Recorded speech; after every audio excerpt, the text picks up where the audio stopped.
قلبي دوما يغمرني من فيض ضياء. آيات المولى تدفعني نحو العليا. والكون الواسع في صدري أحضنه أرضا وسماء. يا ربي قد نلت. السلام عليكم ورحمة الله وبركاته. أعوذ بالله من الشيطان الرجيم. بسم الله الرحمن الرحيم. الحمد لله رب العالمين. اللهم صل على سيدنا محمد وعلى آل سيدنا مولانا محمد. رب اشرح لي صدري ويسر لي أمري واحلل عقدة من لساني يفقهوا قولي. أعوذ بكلمات الله التامة من كل شيطان وهامة ومن كل عين لامة ولا حول ولا قوة إلا بالله العلي العظيم.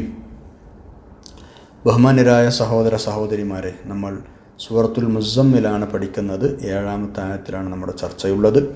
അഊദു ബില്ലാഹി മിനശ് ശൈത്വാനിർ റജീം. ബിസ്മില്ലാഹിർ റഹ്മാനിർ റഹീം. ഇന്ന ലക ഫിന്നഹാരി സബ്ഹൻ തവീലാ. തീർച്ചയായും നബിയെ, അങ്ങേക്ക് ധാരാളം പകൽ സമയമുണ്ട്, പകലിൽ നീണ്ട സമയമുണ്ട്. സമയത്തെക്കുറിച്ചാണ് നമ്മൾ പഠിക്കുന്നത്. ഉള്ള സമയം കൃത്യമായി ഉപയോഗപ്പെടുത്തണം. നീണ്ട സമയമുണ്ടെന്ന് അള്ളാഹു പറയുമ്പോൾ നമുക്ക് പിന്നെ എല്ലാവർക്കും ഇവിടെ 24 മണിക്കൂർ തികയാതിരിക്കാൻ പാടില്ല. അതിൻ്റെ മാർഗങ്ങളാണ് നമ്മൾ പഠിച്ചു വരുന്നത്. അള്ളാഹു നാഫിയായി ഇൽമാക്കി തരട്ടെ, ആമീൻ. സമയത്തിൽ ബർക്കത്തുണ്ടാവാൻ പ്രധാനമായി നമ്മൾ ചെയ്യേണ്ട 1-2 വിഷയങ്ങൾ.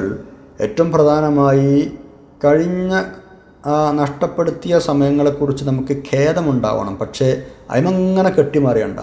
അത് ഞാൻ പോവില്ല, അന്നങ്ങനെ ചെയ്യാമായിരുന്നു, ഇനി അതിങ്ങനെ പറഞ്ഞുകൊണ്ട് നടക്കണ്ട. ഇനി ഇപ്പോൾ ഉള്ളത് ചെയ്യാൻ വേണ്ടി നോക്കുക.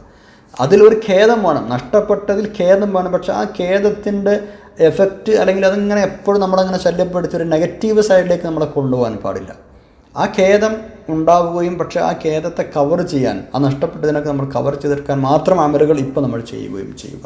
അങ്ങനെ ഒരു ഉറച്ച തീരുമാനം ഉണ്ടെങ്കിൽ നമ്മുടെ സമയത്തിൽ ബർക്കത്ത് നമുക്ക് കാണാം. അതേപോലെ തന്നെ അള്ളാഹുവിനെ പേടിച്ച് ജീവിക്കുക. അള്ളാഹു തആല അത് പറഞ്ഞിട്ടുണ്ടല്ലോ പരിശുദ്ധ ഖുർആൻ. എന്നെ പേടിച്ചാൽ നിങ്ങൾക്ക് എല്ലാം ചെയ്തു തരാമെന്ന് പറഞ്ഞിട്ടില്ലേ? നിങ്ങൾ തഖ്വ ചെയ്ത് നടക്കുന്ന ആളുകളാണെങ്കിൽ നിങ്ങളുടെ കാര്യങ്ങൾക്കൊക്കെ ഞാനൊരു ഫർജും അഖ്റജും ഉണ്ടാക്കി തരാം. ഒരു വഴികൾ പരിഹാരങ്ങൾ ഞാൻ കാണിച്ചു തരാം. നിങ്ങൾക്ക് ബർക്കത്ത് ഞാൻ തരാം. വലോ ബിസ്മില്ലാഹിർ റഹ്മാനിർ റഹീം. വലോ അന്ന അഹ്ലൽ ഖുറ ആമനു വത്തഖൗ. ഒരു നാട്ടുകാർ അവർ സത്യവിശ്വാസികളാവുകയും തഖ്വ ചെയ്യുകയും ചെയ്താൽ ലഫതഹ്ന അലൈഹിം ബറകാത്തും മിനസ്സമാഇ വൽ അർദ്. ആകാശഭൂമിയിൽ നിന്നുള്ള ബറക്കത്ത് നാം അവർക്ക് തുറന്നു കൊടുക്കും. ബറക്കത്ത് പറഞ്ഞ എല്ലാ ബറക്കത്തും വിട്ടു, സമയത്തിൻ്റെ അടക്കം. വലാകിൻ കദ്ദബു, പക്ഷെ അവരത് ചെയ്തില്ല. അതുകൊണ്ട് ഫഅഖദ്നാഹും ബിമാ കാനൂ യക്സിബൂൻ, അവരെ നാം പിടികൂടി ശിക്ഷിച്ചു. അപ്പോൾ തഖ്വ ചെയ്യുക എന്നതും സമയത്തിന് ബറക്കത്തുണ്ടാവാൻ പ്രധാനപ്പെട്ട ഒരു വിഷയമാണ്.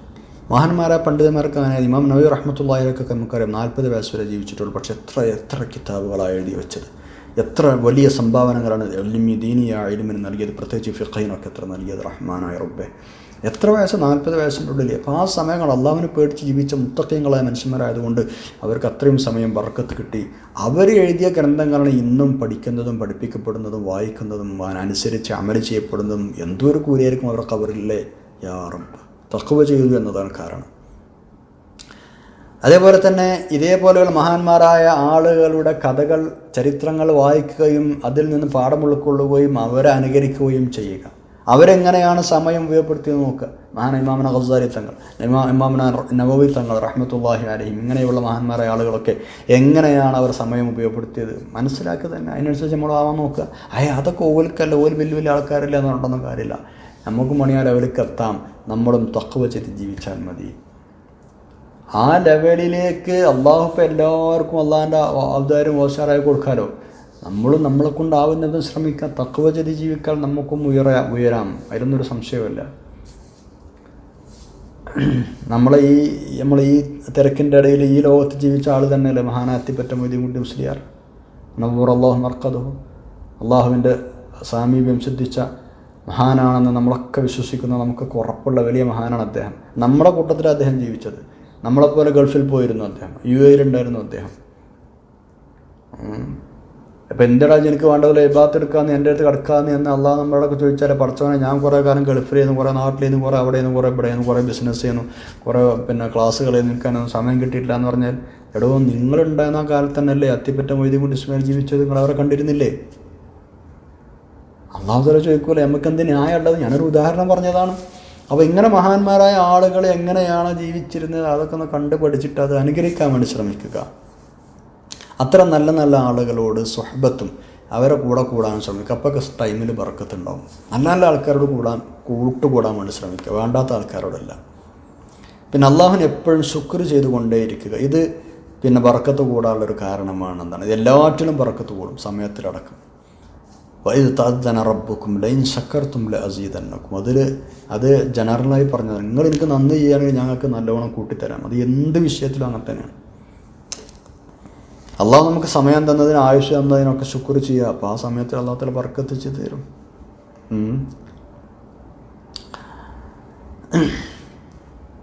ഇന്ന് ഇപ്പം നമ്മളിങ്ങനെ ആലോചിച്ച് നോക്കുകയാണെങ്കിൽ ഇപ്പം നമ്മളെ സമയത്തിൻ്റെ ബർക്കത്ത് പ്രധാനമായി കൊല്ലണ അല്ലെങ്കിൽ ഇല്ലാതാക്കണ 2 ഘടകങ്ങൾ നമുക്ക് പെട്ടെന്ന് ഇങ്ങനെ നോക്കിയാൽ കിട്ടും. 1 സ്മാർട്ട് ഫോണുകൾ തന്നെ, 2 ദൃശ്യമാധ്യമങ്ങളും. സ്മാർട്ട് ഫോണുകളും പിന്നെ പത്ര, ദൃശ്യ, TV മാധ്യമങ്ങളൊക്കെ ഉണ്ടാവുമല്ലോ. ഇതിൻ്റെ ഉപയോഗം ശരിക്കും നിയന്ത്രിച്ചാൽ തന്നെ നമ്മുടെ സമയത്തിൻ്റെ ബഹുഭൂരിഭാഗം നമുക്ക് ഉപയോഗപ്പെടുത്താൻ കഴിയും. സമയത്തിന് ബർക്കത്തുണ്ടാവും. ഇന്നത്തെ സമൂഹം ഭൂരിഭാഗം ടൈമും ചെലവഴിക്കുന്നത് ഇങ്ങനത്തെ വില കുറഞ്ഞ ആഖിറത്തിൽ ഒരു നിലക്കും ഉപയോഗപ്പെടാത്ത എന്ന് മാത്രം തിരിഞ്ഞു കുത്തുന്ന ട്രോളുകൾ പോലെയുള്ള ഗീബത്ത് പോലെയുള്ള പരിഹാസങ്ങൾ പോലെയുള്ള ആക്ഷേപങ്ങൾ പോലെയുള്ള ഇത്തരം പ്രയോജനരഹിതമെന്ന് മാത്രമല്ല, നമ്മളെ തിരിഞ്ഞിങ്ങോട്ട് കടിക്കുന്ന ആഖിറത്ത് ചെന്നാൽ ശിക്ഷ കിട്ടുന്ന വിഷയങ്ങളിലാണ് മനുഷ്യന്മാർ ചെലവഴിക്കുന്നത്. മുസ്ലിങ്ങൾ തന്നെ അതിന് മുന്നിൽ. അതേപോലെ തന്നെ ദിനപത്രങ്ങൾ, അതേപോലെ തന്നെ രാവിലെ ഇരുന്ന എത്ര 5-6 പത്രം ഉണ്ടെങ്കിലും എല്ലാ പത്രം മൂരി നോക്കി വായിച്ച് മനസ്സിലാക്കും. പരിശുദ്ധ ഖുർആൻ 1 പേജ് ഓതായിരുന്ന ഉറക്കം വരും. അയാൾ 4 പത്രം ഉണ്ടെങ്കിൽ 4 പേജ് ഇരുന്ന് വായിക്കും, 4 പത്രം ഇരുന്ന് വായിക്കും. അതേപോലെ സോഷ്യൽ മീഡിയയുടെ ഒരു വരവ് അല്ലെങ്കിൽ ഒരു അതിപ്രസരം ഇന്ന് നമ്മുടെ സമയത്തെ കവർന്നെടുത്തുകൊണ്ടിരിക്കുകയാണ്. വല്ലാതെ സങ്കീർണമാക്കിയിട്ടുണ്ട് അല്ലേ? നമ്മുടെ ശ്രദ്ധയുണ്ടാവണം. നമ്മൾ വളരെ സൂക്ഷ്മമായി നല്ല പ്ലാനിങ്ങോടുകൂടി അത്തരം കാര്യങ്ങൾ ഉപയോഗിക്കാൻ സമയം മാറ്റി വെക്കണം. വേണ്ടാന്ന് പറയാൻ പറ്റില്ല, ഇപ്പോൾ നടക്കും. അതൊക്കെ ഉപയോഗിക്കേണ്ട സംഗതികൾ തന്നെയാണ്. പക്ഷേ അത് നിയന്ത്രണം വേണം. നന്മകൾക്ക് വേണ്ടി മാത്രം അത് ഉപയോഗപ്പെടുത്താനുള്ള ഒരു നിർബന്ധ ബുദ്ധിയും നമുക്ക് വേണം. ഈ സ്മാർട്ട് ഫോൺ, മൊബൈൽ ഫോൺ എന്നൊക്കെ പറഞ്ഞാൽ നമ്മൾ ഏറ്റവും കൂടുതൽ പൈസ കൊടുത്തിട്ട് മുന്തിയ സാധനം വാങ്ങുമ്പോൾ നമ്മളതിന് വേണ്ടി സാലറിയൊക്കെ കുറേ ഒരുമിച്ച് കൂട്ടിയിട്ട് അല്ലേ നല്ലൊരു സാധനം തന്നെ വാങ്ങാമെന്ന് വിചാരിച്ചിട്ട് നമ്മൾ ഏറ്റവും മുന്തിയ സാധനം നല്ല വില കൊടുത്ത് വാങ്ങും. എന്നിട്ട് അതായിരിക്കും നമ്മളെ നരകത്തേക്ക് അവസാനം കൊണ്ടുവരുന്നത്. സുബ്ഹാനല്ലാഹ്. കായ് കൊടുത്ത് നരകം വാങ്ങാന്നല്ല അപ്പോൾ അതിന് പറയാം, വടി കൊടുത്ത് അടി വാങ്ങാന്ന് പറഞ്ഞ പോലെ. അതാണെങ്കിലോ അവിടെ എപ്പോഴും കിണി എന്ന് പറഞ്ഞു കൊടുക്കും ഓരോ മെസ്സേജുകൾ, മറ്റേത് മറിച്ചത്. അപ്പോൾ ഒരു കിണി എന്ന് പറയുമ്പോൾ അതിക്കൊന്ന് നോക്കും. അടുത്ത പ്രാവശ്യം വേറൊരു ട്യൂണ്, ഒരു മെസ്സേജ് വരുമ്പോൾ, നോട്ടിഫിക്കേഷൻ വരുമ്പോൾ അപ്പോൾ അതെന്താ നോക്കണം, പിന്നെ വരും, അതെന്താ നോക്കണം, പിന്നെ വരും. ഇതിങ്ങനെ നോക്കി അതിന് മറുപടി കൊടുത്ത് അത് വായിച്ച് ഇങ്ങനെ എത്ര സമയം നമ്മൾ പോണത്. ആവശ്യമില്ലതിന് മറുപടി കൊടുക്കണ്ടെന്ന് നോക്കണ്ടെന്നല്ലേ പറഞ്ഞതിൻ്റെ അർത്ഥം. അതിനൊക്കെ എന്താക്കണം, നമുക്ക് ഒരു നിയന്ത്രണവും വേണം. നമുക്ക് നമ്മൾ പ്രയോറിറ്റി നിശ്ചയിക്കണം. ഏത് ആദ്യം ചെയ്യണം, ഏതാദ്യം ചെയ്യരുത്, ഏതിന് മറുപടി കൊടുക്കണം, ഏത് ഒഴിവാക്കണം, ഏത് ഗ്രൂപ്പിൽ കാരണം, ഏത് ഗ്രൂപ്പിൽ വേണ്ട. ആരും ഗ്രൂപ്പിൽ ആഡ് ചെയ്യാൻ പറ്റുന്ന കാലമാണ് ഇപ്പോൾ ഇത്. അതന്നെ ഒരു 2ാം നമ്പറാണെന്ന് ഞാൻ മനസ്സിലാക്കുന്നത്. ഒരാളെ സമ്മതമില്ലാതെ ഗ്രൂപ്പിൽ ആഡ് ചെയ്യാൻ ഇതിൽ ഓപ്ഷൻ ഉണ്ടാകാൻ പാടില്ലായിരുന്നു അല്ലേ? എൻ്റെ വേണ്ട ഗ്രൂപ്പിൽ ആരും ചേർക്കാമെന്നുള്ള അവസ്ഥയിലേക്ക് എത്തിയിട്ടുണ്ട്. അങ്ങനെ ആരെങ്കിലും ഒരാൾ മെസ്സേജ് അയച്ചിട്ട് ഞാൻ മെസ്സേജ് നമ്മൾ മറുപടി കൊടുക്കാൻ വൈകിയാലോ പിന്നെ അപ്പുറത്തെ ആൾക്ക് ടെൻഷനായി. എന്നപ്പോൾ മെസ്സേജ് തരാത്ത റബ്ബേ, അങ്ങനെ ഉണ്ടായില്ലേ? 2 കൂട്ടരും ഇനിയിപ്പോൾ നമ്മൾ അങ്ങോട്ട് മറുപടി വെച്ചു, ആ മറുപടി വെച്ചാൽ ഓനിപ്പോൾ അത് ചിലപ്പോൾ ആ സമയത്ത് നോക്കാനോ കേൾക്കാനോ പറ്റിക്കൊള്ളുന്നില്ല. അപ്പോൾ നമുക്ക് കിട്ടിയ മെസ്സേജ് ആ സമയത്ത് മറുപടി കൊടുക്കാൻ പറ്റാത്ത സമയത്താവില്ല, മറ്റവൻ്റെ മറുപടി ആ സമയത്ത് ഓനും പറ്റുന്നതാവില്ല. അപ്പോൾ അങ്ങോട്ടും ഇങ്ങോട്ടും പിന്നെ ടെൻഷനായി, പിന്നെ അതിനെക്കുറിച്ച് ചിന്തയായി, ആദ്യമായി. എന്തിനപ്പോൾ അതിനൊക്കെ നിൽക്കണം? അത്യാവശ്യം വിഷയങ്ങൾ മാത്രം അതിനെ ഉപയോഗിക്കാം. അതിലൊരു നിയന്ത്രണം ഉണ്ടാവുക. എപ്പോഴും അതിങ്ങനെ നോക്കിയിട്ട് അതിൽ തന്നെ കളിച്ചിരിക്കുന്ന ആളുകളുണ്ട്. ചാറ്റിങ് തന്നെ വേണ്ട. ഖൈറിനാണെങ്കിൽ നടക്കട്ടെ, ഖൈറുള്ള കാര്യങ്ങളാണ് നടക്കട്ടെ. അതേപോലെ തന്നെ അതിലുള്ള മറ്റൊരു വിഷയം, നമ്മുടെ ഈ സമയം കവർന്നെടുക്കുന്ന മറ്റൊരു വിഷയം, നേരത്തെ പറഞ്ഞതുപോലെ ഒരു ഫായ്ദയുമില്ലാത്ത ഈ വാർത്താമാധ്യമങ്ങൾ. വാർത്ത വായിച്ചുകൊണ്ടിരിക്കും. നമ്മൾ വിചാരിച്ച് വാർത്തയിലേക്ക് കേൾക്കാമെന്ന്. ചങ്ങായിമാരാതെ ഓരോ പണിയാണ്, അവരെ പണിയാണ്, ജോലിയാണ്. അവർക്കതിന് ശമ്പളം കിട്ടുന്നുണ്ട്, ലക്ഷങ്ങളെ ശമ്പളം വാങ്ങുന്നുണ്ട് സ്റ്റുഡിയോയിൽ ഇരുന്നിട്ട്. നമ്മളെ കേട്ടിട്ട് നമ്മളെ സമയം വേസ്റ്റ് കിട്ടേണ്ട കാര്യം? അറിയേണ്ട സംഗതികളിൽ നിന്ന് എന്തായാലും പ്രധാനപ്പെട്ട സംഗതികളൊക്കെ നമ്മൾ പല നിലക്കും അറിയും. വാട്സപ്പിലും മറ്റു കാര്യങ്ങളൊക്കെ ആയിട്ട് അറിയും. അല്ലെങ്കിൽ ഒന്ന് കേൾക്കുക, അല്ലെങ്കിൽ പിന്നീട് സമയം കഴിഞ്ഞിട്ട് വൈകുന്നേരം കേൾക്കുക. ഇതൊക്കെ ആണെങ്കിൽ പിന്നെയും ഓക്കെ. ന്യൂസ് ചാനലുകൾ പടച്ചുവിടുന്ന ഒരേ കാര്യങ്ങൾ ആവർത്തിച്ചുകൊണ്ടിരിക്കുകയാണ്. അത് അവരുടെ ഡ്യൂട്ടിയാണ്. നമ്മളെന്തിനാണ് നമ്മളെ സമയം കളയുന്നത്? നമുക്കറിയാനുള്ള സാധനങ്ങൾ അറിഞ്ഞാൽ പോരാ, അതേതെങ്കിലും രൂപത്തിൽ നമ്മൾ അറിയില്ലേ? സുബ്ഹാനല്ലാഹ്. ഇപ്പോൾ അതന്നെ വാർത്ത എന്ന് പറഞ്ഞാൽ, പ്രധാനപ്പെട്ട വിഷയങ്ങൾ എന്ന് പറഞ്ഞാൽ ഇക്കിളിപ്പെടുത്തുന്ന വാർത്തകളാണ് അവർക്ക് പ്രധാനം. അതാണ് സെൻസിറ്റീവായ വാർത്ത, ആൾക്കാരെ വേഗം ആകർഷിക്കാൻ. അതല്ലാതെ രാജ്യ താല്പര്യത്തിനോ അതല്ലെങ്കിൽ സമൂഹത്തിൻ്റെ ഗുണത്തിനോ ഉപയോഗിക്കുന്ന വാർത്തകൾക്കൊന്നും വലിയ പ്രാധാന്യം ഇപ്പോൾ കിട്ടാറില്ല. അതുകൊണ്ട് വേണ്ട. മാത്രമല്ല, ഇത്തരം വാർത്തകളും കാര്യങ്ങളൊക്കെ കുറേ ദിവസങ്ങൾ കേൾക്കാറ് നോക്കുകയാണെങ്കിൽ നിങ്ങളെ പ്രഷർ കുറയും, നിങ്ങളുടെ ശരീരത്തിന് ആരോഗ്യം ഉണ്ടാവും, മനസ്സിന് ആരോഗ്യം ഉണ്ടാവും. ശരിയാണ്. മറ്റതിങ്ങനെ പിരിമുറുക്കാണോ, അതിങ്ങനെ ഇവിടെ അങ്ങനെ ആക്കി ഇങ്ങനെ തമ്മിൽ തല്ലൽ, അങ്ങോട്ട് വാക്കേറ്റം, മറ്റത് മറിച്ചത് മറ്റ്, നമ്മൾ അതിൻ്റെ കൂടത്തിലെങ്കിൽ നമ്മളെ പ്രഷർ കൂടിയിട്ട് നമ്മളും അതിനനുസരിച്ചൊരു അഡിക്ഷൻ ഇങ്ങനെ വരികയാണ് നമുക്ക്. അപ്പോൾ മൊബൈൽ പറ്റ ഒഴിവാക്കണമെന്നോ പത്രമാധ്യമങ്ങൾ പറ്റ ഒഴിവാക്കണമെന്നോ ഒന്നല്ലേ പറഞ്ഞതിൻ്റെ അർത്ഥം. അത് കൃത്യമായി എന്താക്കണം? നിയന്ത്രണത്തിലാവണം. അതുകൊണ്ട് ഒരിക്കലും ഒരാളെ ചീത്ത പറയാനോ അല്ലെങ്കിൽ ഒരാളെ കളിയാക്കാനോ ഒരാളുടെ ട്രോള് അങ്ങോട്ടും ഇങ്ങോട്ടും ഷെയർ ചെയ്യാനോ ഒന്നും നമ്മൾ ഇത്തരം മാധ്യമങ്ങൾ ഉപയോഗിക്കരുത്. കാരണം അത് ഉപയോഗിച്ചാൽ നമ്മൾ തിരിച്ചു കുത്തും. നമ്മൾ കായെടുത്ത് വാങ്ങി ആ സാധനം നമ്മൾ നരകത്തിലേക്ക് അള്ളാഹു നമ്മളത് കൊണ്ടെത്തിക്കും. അള്ളാഹു കാക്കട്ടെ, ആമീൻ. അപ്പോൾ ഓരോന്നിനും എന്താക്കണം? അതിർവരമ്പുകൾ വെക്കണം. ഓരോന്നിനും ഒരു മഹാനായ പണ്ഡിതൻ ഒരു അനുഭവം രേഖപ്പെടുത്തി. ഒരിക്കൽ അയാൾ ഒരു മെസ്സേജ് അയച്ചു ഒരാൾക്ക്. അയാളാണെങ്കിൽ ഓൻ്റെ മറുപടി കിട്ടാൻ വെയിറ്റ് ചെയ്ത് നിൽക്കുക. ഓൻ മറുപടി എത്രയായിട്ട് അയക്കണില്ല. ഇയാൾക്കിവിടെ ആദ്യമായി ടെൻഷനായി. പഠിച്ചോനെ എന്തൊക്കെയോ അറിയിക്കാൻ തുടങ്ങി. എന്താ ഇപ്പം ഞാൻ അയച്ചിട്ട് എന്താ മറുപടി വരാത്തത്? പിന്നെ അയാൾ വല്ലാതെ കടന്ന് ചിന്തിക്കാൻ തുടങ്ങി. അയാൾക്ക് എന്തെങ്കിലും പറ്റുമോ, എന്തെങ്കിലും ആപത്ത് പറ്റുമോ, അപകടം പറ്റുമോ, മരിച്ചോ, ഉറപ്പോ, അങ്ങനെ എന്തൊക്കെയോ ആലോചിച്ചാൽ തുടങ്ങി. അങ്ങനെയാണല്ലോ എപ്പോഴും മറുപടി തരുന്ന ആൾ പെട്ടെന്ന് മറുപടി തരാതിരുന്നാലും അങ്ങനെയൊക്കെയാണല്ലോ. ഏതായാലും കുറേ കഴിഞ്ഞപ്പോൾ ആ മറുപടി വന്നപ്പോൾ അയാൾ ആദ്യം തന്നെ പറഞ്ഞത് എന്താ വെച്ചാൽ, സോറി, ഞാൻ റിപ്ലൈ തരാൻ വൈകിയിട്ടുണ്ട്. അതെന്താ സംഭവം എന്ന് അറിയാം, ഞാനൊരു കരാർ എടുത്തിരുന്നു, ഞാനൊരു തീരുമാനം എടുത്തിരുന്നു. ഒരു തീരുമാനം എന്ത്, ഇത്ര സമയം മുതൽ ഇത്ര സമയം വരെ മാത്രമേ ഞാനൊരു ഫോൺ ഉപയോഗിക്കുകയുള്ളൂ. 6 മണി മുതൽ 6:30 വരെ അല്ലെങ്കിൽ 6 മണി മുതൽ 7 മണി വരെ ഈ ഒരു സമയത്ത് മാത്രമേ ഞാൻ മൊബൈൽ ഉപയോഗിക്കുള്ളൂ, രാവിലെ വൈകുന്നേരം. ഇങ്ങനെ ഞാനൊരു തീരുമാനം എടുത്തിരുന്നു. അതുകൊണ്ടാണ് ഞാൻ നിങ്ങളെ മെസ്സേജ് കാണാതിരുന്നത്, ഞാൻ നോക്കാതിരുന്നത്. അതുകൊണ്ടാണ് ഇപ്പോൾ ഇത് അയക്കുന്നത്. മെസ്സേജ് റിപ്ലൈ അയക്കാൻ വൈകിയതും ഇതുകൊണ്ടാണ് എന്ന് പറഞ്ഞു. അപ്പോൾ അയാൾ തിരിച്ചു പറഞ്ഞു, മാഷാ അല്ലാഹ്, നിങ്ങളിപ്പോൾ എനിക്കൊരു പാഠം പഠിപ്പിച്ചു തന്നു. വല്ലാത്തൊരു പാഠമാണ് നിങ്ങൾക്കത് പഠിപ്പിച്ചു തന്നത്. നിങ്ങളതിൻ്റെ കാര്യം മനസ്സിലാക്കി. കീപ്പ് ഇറ്റ് അപ്പ്, അതങ്ങനെ തന്നെ പോകട്ടെ.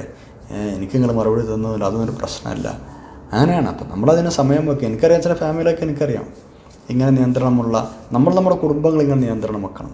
മൊബൈൽ നോക്കുകയാണെങ്കിൽ അതിലിരിക്കാൻ എത്ര സമയം, ടി വിക്കാണെങ്കിൽ ഇത്ര സമയം, നല്ല കാര്യങ്ങൾക്കോട്ടെ, വേണ്ടാത്ത കാര്യങ്ങൾക്കല്ല, പഠനത്തിന് ഇത്ര സമയം, കളിക്കാൻ ഇത്ര സമയം, ഉറങ്ങാൻ ഇത്ര സമയം. ഇതൊക്കെ ടൈം ടേബിൾ വീട്ടിലുണ്ടായാൽ കുട്ടികളും ക്രമം അവരും തെർത്തീവ് പഠിക്കും, അല്ലെങ്കിൽ സമയ വിനിയോഗം പഠിക്കും. അതിന് തയ്യാറില്ലാത്ത ആളുകൾ വലിയ വില കൊടുക്കേണ്ടി വരും. അത് പിന്നെ എല്ലാവർക്കും അറിയുന്ന സംഗതിയാണ്.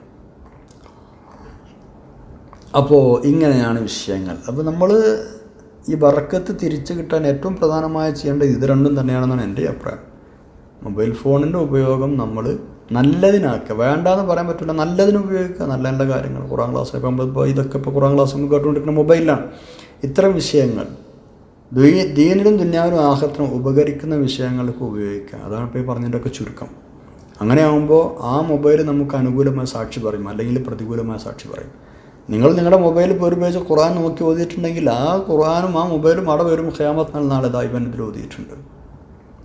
കൈവിരലുകൾ കൊണ്ട് സുബ്ഹാനല്ലാഹ് എന്ന് 33 ചെല്ലുമ്പോൾ കയ്യിൽ വിരലിങ്ങനെ പിടിച്ചാൽ ആ വിരൽ സാക്ഷിക്കുന്ന ഹദീസിലില്ലേ? അപ്പോൾ മൊബൈൽ സാക്ഷിക്കും. മൊബൈലിലാണ് നിങ്ങൾ ചെയ്തതെങ്കിൽ, മൊബൈലാണ് ഖുർആൻ ഓതിയതെങ്കിൽ, മൊബൈലിൽ നല്ല കാര്യങ്ങൾ ചെയ്യാൻ ഉപയോഗിച്ചിട്ടുണ്ടെങ്കിൽ അത് നോക്കി മൗലിദ് ഓതിയിട്ടുണ്ടെങ്കിൽ, മൊബൈലിൽ മജ്ലിസ് നൂർ ചൊല്ലിയിട്ടുണ്ടെങ്കിൽ, മൊബൈൽ നോക്കിയിട്ട് ഹദ്ദാദ് ഓതിയിട്ടുണ്ടെങ്കിൽ, മൊബൈൽ നോക്കിയിട്ട് സ്വലാത്ത് ഇതൊക്കെ നിങ്ങൾക്ക് സാക്ഷി പറയും. അപ്പോൾ മൊബൈലിനെ അങ്ങനെ സാക്ഷി പറയുന്ന സംഗതിയാക്കി മാറ്റുക, തിരിച്ചാക്കരുത്.